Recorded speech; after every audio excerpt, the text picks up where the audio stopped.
What's up? I'm Joe from Nocturnal. How are you guys doing today? Good. How are Good. you? I'm doing wonderful. Jake, so the show gets canceled kind of while you're in production and then gets picked up a month later after it's canceled. Can you tell us about like what those couple months were like and what was going on behind the scenes? Yeah, it was less than a couple of months for us. It was a couple of days. So when it first happened, it was a little bit shocking, and then we got word from the that it was just a money move from them, and it was to get under a tax bracket. And as we all know in Hollywood right now, the bosses, a lot of the bosses of these streamers are not about the arts; they're about the money. And then we got word that there were three other streamers that were bidding on us, so we knew pretty quickly we were going to find a home. And it was just a matter of those three new streamers who was going to be the most aggressive, and stars became the most aggressive, and so I felt really excited to be there. You always want to be where you're wanted, and it Mm, was really nice in those couple of months because with everything in this business we find out, but we're not allowed to announce things for so long. So it was really nice in that time period to hear the fans reaction and hear them how mad they got, and it made us feel really good as the people making the show to know that we're making it for people. mm, So if anything, it gave us an extra kick to work harder and to try harder. So because we knew people cared. I love that.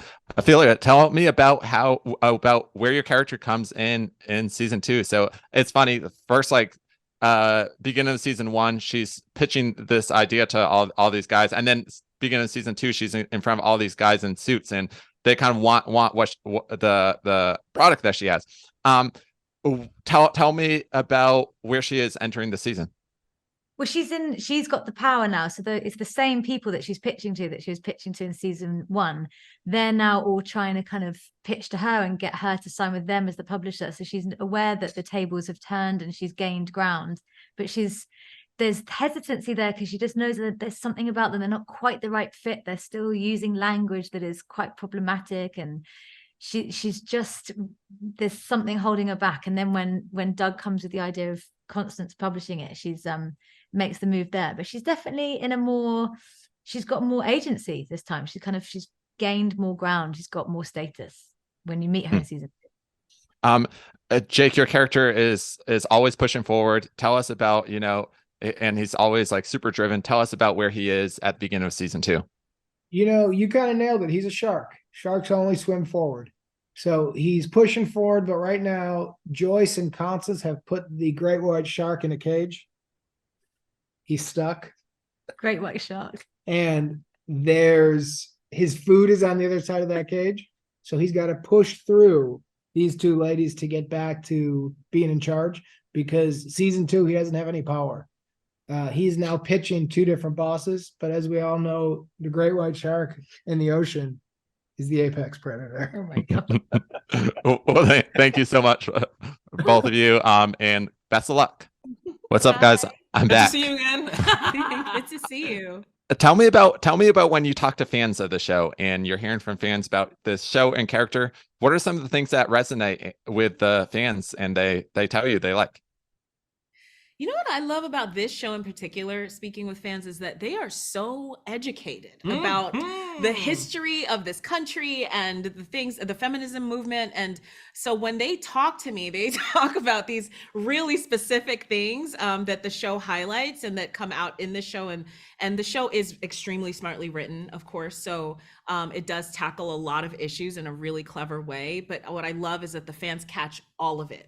And so when they speak to me, they speak about these really nuanced topics that I've just no project I've ever worked on do people really go in depth in those ways and really talk about how this show actually highlights and speaks to it in such a profound way. Absolutely. Yeah. I think also, the fans, there's a lot of fans that like lived through that time Yes. period.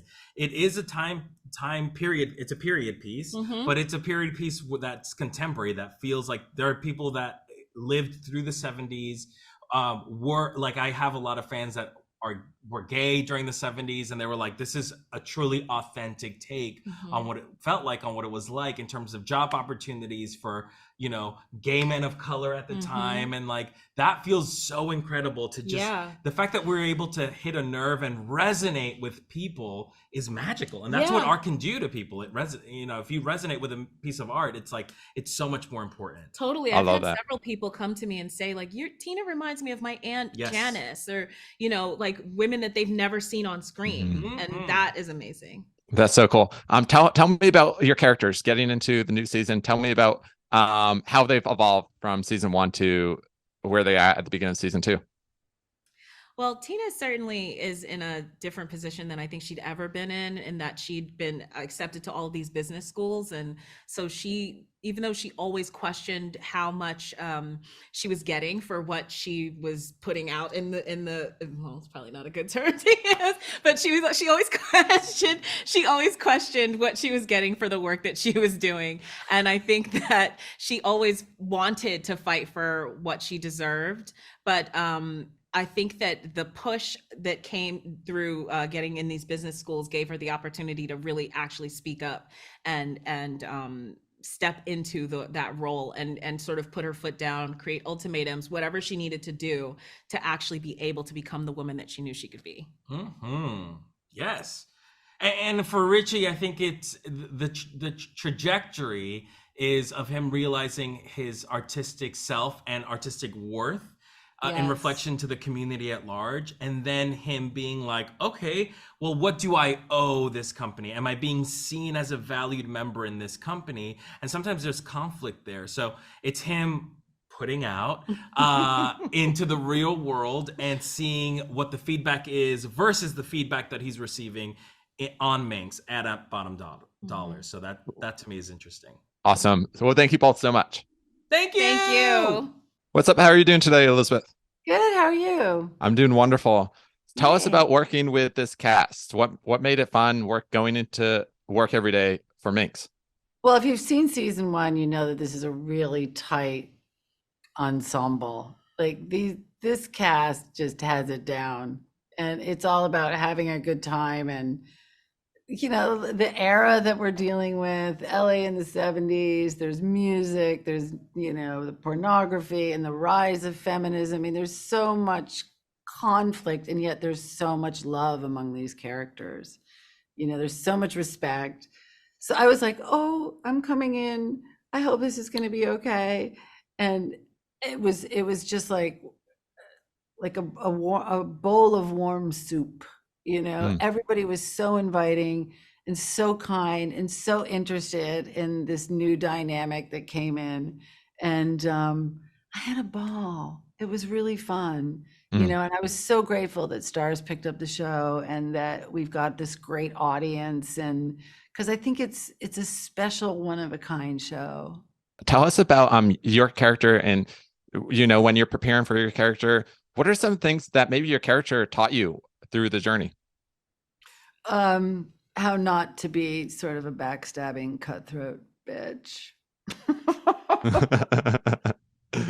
Well, she's so different from me. She's so reserved and refined and very staid, you know, and she's used to this wealth.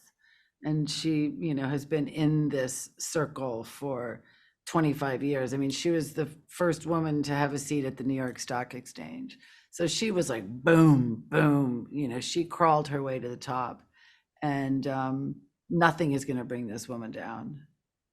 She was a joy to play because she keeps everything really close and is able to read everyone in the room and know exactly what she needs to do to manipulate them to get what she wants. Yeah.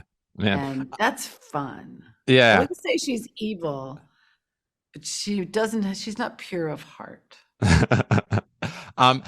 Tell me about, you know, working in the 70s. A lot of the other actors and actresses have been saying that the music has been kind of bringing them into their characters. What's some music that from that time that really, maybe your favorite artists or songs that kind of resonate with you?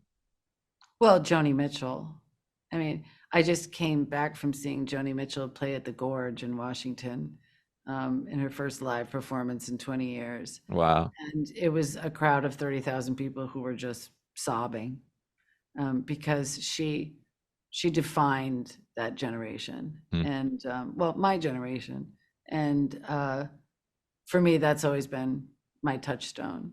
You know, and with this show, we always had music on the set, and music is a vital part of sort of creating that mood. And then you throw in the cars and the clothes and the furniture and the shag carpeting, and it's just a great, fun, nostalgic place to see Los Angeles in the 70s. It's just fun, you know? Yeah, I love that. Well, thank you so much, Elizabeth. And Thank you. yeah, best of luck. What's up? I'm Joe from the Nocturnal. How are you guys doing today? Hi, Hey, Joe. So a lot is happening coming into season 2. Tell me about how your characters have evolved from, you know, season 1 to coming into season 2. Yeah. I think that Bambi ends the season heartbroken due to the fact that Lennon was probably the love of her life. We don't know about that. That's real. Bambi has many loves, but mostly Shelley. So we start back at the office, and I think episode 2 or 3, we suddenly have an influx of money. And so it's very fun to see a woman like Bambi, who is most likely homeless, unshowered, suddenly have money. And it's fun to see this whole ragtag group of people finally have a lot of assets. Yeah. And my character, started to fold into Bottom Dollar at the end of season 1. And that led to a tryst with Sweet Bambi. And I think it was scary to her, like what it unleashed in her. And so she's shutting that down. She recommits to her husband. And so the beginning of season 2, she's doing everything possible to not be in a room alone with Bambi. Unfortunately, Bambi then comes to her house.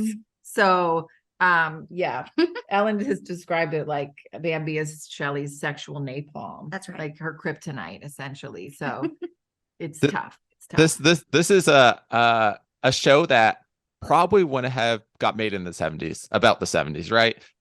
Tell me about when you guys did back work for it, when you guys are like looking into your characters. Was there any maybe things that influence you, whether a real person that you watch interviews of, whether it's a show, whether it's just something that maybe just gets you in the mindset of your character? For me, it's the music. Like I'll listen to the soundtrack of like the late 60s. For my character, it's more the late 60s and then some of the early 70s stuff.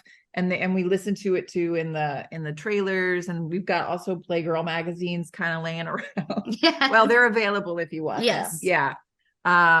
But I mean, my character is a mom of multiple children.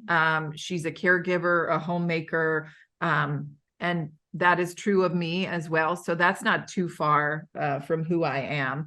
And as I explore different professions and different like avenues of what fill me up as a woman in my real life, that also parallels a lot with what's going on with Shelley, although it's very sexual in Shelley's, and what's happening for Shelley is very sexual, but also, she's discovering her writer self. She's discovering that she likes working outside of the home, things that maybe weren't necessarily available to her. What is it that gets you in the mood? Hallucinogenics.